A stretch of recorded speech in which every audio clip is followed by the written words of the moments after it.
What's going on, guys, and welcome back to another episode of the German Bear Podcast. And today, I want to talk about the NFL roster cutdowns down to 80 players, as well as a practice of yesterday, which also some interesting stuff happened, and much more to get into.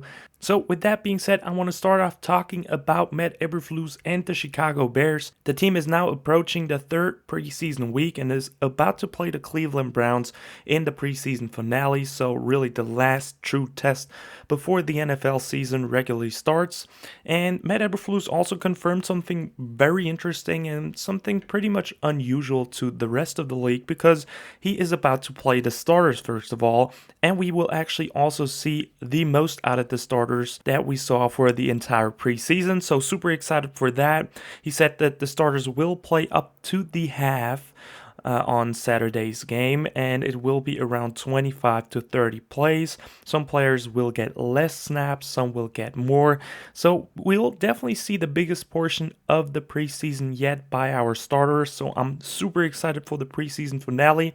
First of all, I think it's a great decision by Matt Eberflus getting your starters some reps they needed because, the Bears offense has been up and down through practices. The games were looking good, but I really want to see them finish now and get that first touchdown of the preseason. So I think it's important letting them play, getting the reps in. You can get injured anytime in the NFL, so why not take the opportunity, use it, and just make the best out of it. So I'm super excited to break down the film for you guys after the game, as well as a quick little recap. So I'm excited to watch that game even more now. As for some players that will probably play as well, Justin Fields will probably work up to the half as well by Coach Eberflus, so we will see lots of Justin Fields action, which is great. Also, linebacker Roquan Smith is expected to play in the final preseason game. He has not really participated too much in team drills now, but he did yesterday, and we will talk about that later as well. But he is expected to start, like I said, and that's exciting to see Roquan Smith finally back, as well as David Montgomery. He was kind of being worked back after being injured for a few weeks now, but it could be a possibility that he plays as well, as he definitely needs some reps as well just to get back into tackling, getting tackled by opposing teams.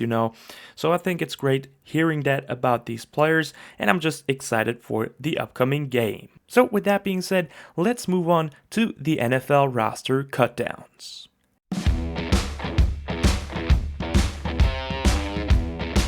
And starting it off with our Chicago Bears, the Bears released 5 players or cut 5 players from their roster to get down to 80 players before the last preseason game. And there were some interesting players that were being cut, and the most obvious one, I think everybody of you heard it by now, is Dazz Newsome.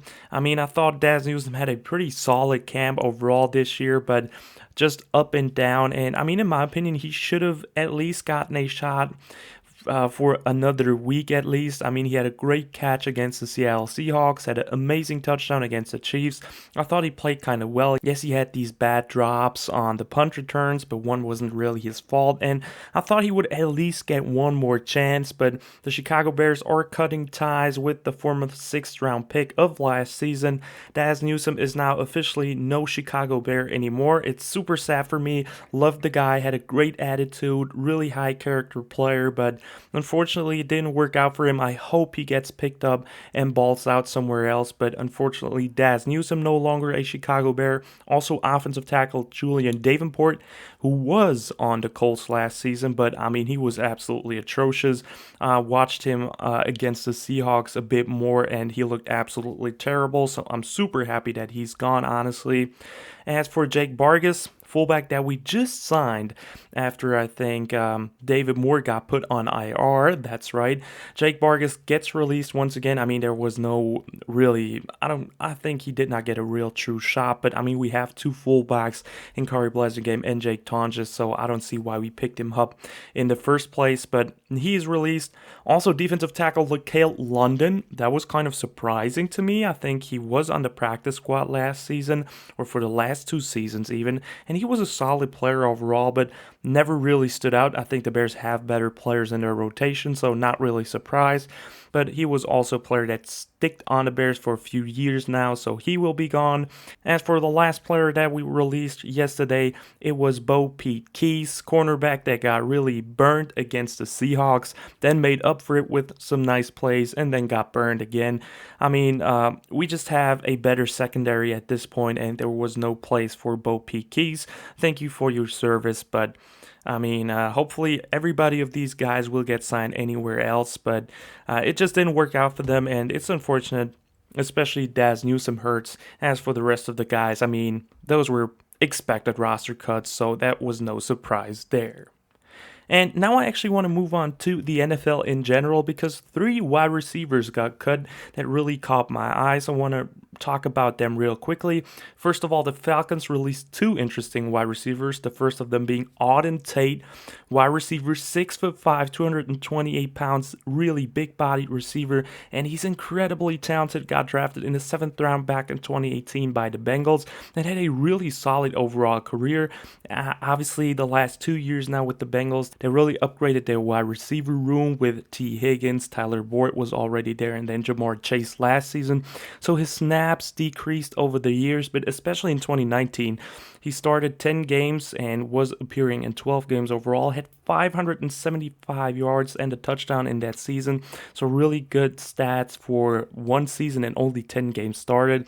And I mean, he's still young, only 25 years old. He would definitely be one of my favorite options right now for the Bears to pick up. He was even one of my favorite options before free agency. So I would absolutely love Auden Tate on the Chicago Bears. Hopefully Ryan Poles can make a move on him. I would absolutely love it. As for the other Falcons wide receiver that got released, a very well-known name in the NFC North, Geronimo Allison, 6'3", 202 pounds, big-bodied receiver once again, bit older, more of a veteran, 28 years old now, but had some really good stints with the Packers, 202 yards in 2016, 253 in 2017, 303 yards in 2018, and 287 yards in 2019. Also had a couple of touchdowns in there, overall 6 touchdowns. So, I mean, obviously he was a player under Aaron Rodgers, and A-Rod just simply makes the players better around him.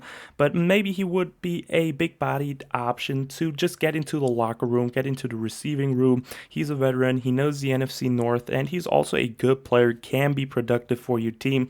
And I mean, at the moment, we have so many injuries, why not signing a guy like him?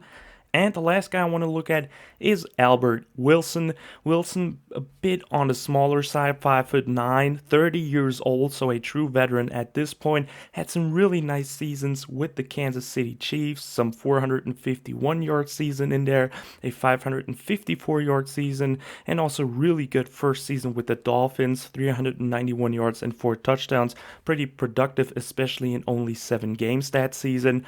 And I mean, he just had some injury issues, Albert Wilson, but I mean, he would be a nice safety blanket for Justin Fields to throw to. We could use as many bodies as we can, so why not look at an Albert Wilson again? And I think the receiver options are definitely not that bad at the moment with all the roster cutdowns. So Albert Wilson, Geronimo Allison, and especially Auden Tate are 3 options to look out for in free agency at the moment. And with that being said, let's move on and talk about yesterday's practice.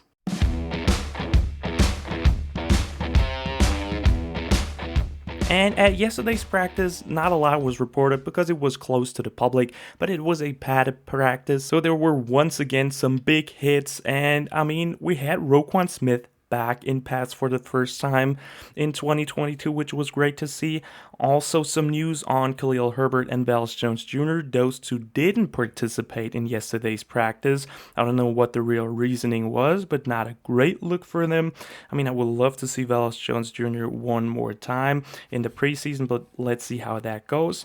But as for the practice overall, like I said, not a lot of information was given out. First of all, Lucas Patrick was running on the up and down on a hill, so love seeing him finally back. Being back at the sideline, just doing some drills and just getting signaled like, yes, I might be ready for week 1. It's a true possibility, so love seeing that. Also, like I've mentioned earlier, David Montgomery was back at practice and did look good by reports, so love seeing that. And then also the defense really dominated the day overall. The offense struggled massively. First of all, on the first play of the team period, Roquan Smith on the very first play had a really big hit on a running back, not sure who it was, and it was really impressive play by the reporters, and everybody was freaking out, and even one was by reports screaming, one player was screaming he's back. So the excitement is big that Roquan Smith, the leader of that defense, is finally back on the field and doing some great stuff. He looked really sharp in practice today, so love hearing that. As for the rest of the defense, especially Jalen Johnson and Kyler Gordon were mentioned because they both had interceptions yesterday. The first one, Jalen Johnson picked off a bad thrown ball by Justin Fields, and he covered Darnell Mooney during that play. So Jalen Johnson once again just proving everybody that he is a cornerback one in this league. And then later Justin Fields with a better ball to Darnell Mooney. But once again, Jalen Johnson is there in coverage, tips the ball, then Mooney gets a hand on it, tips it one more time,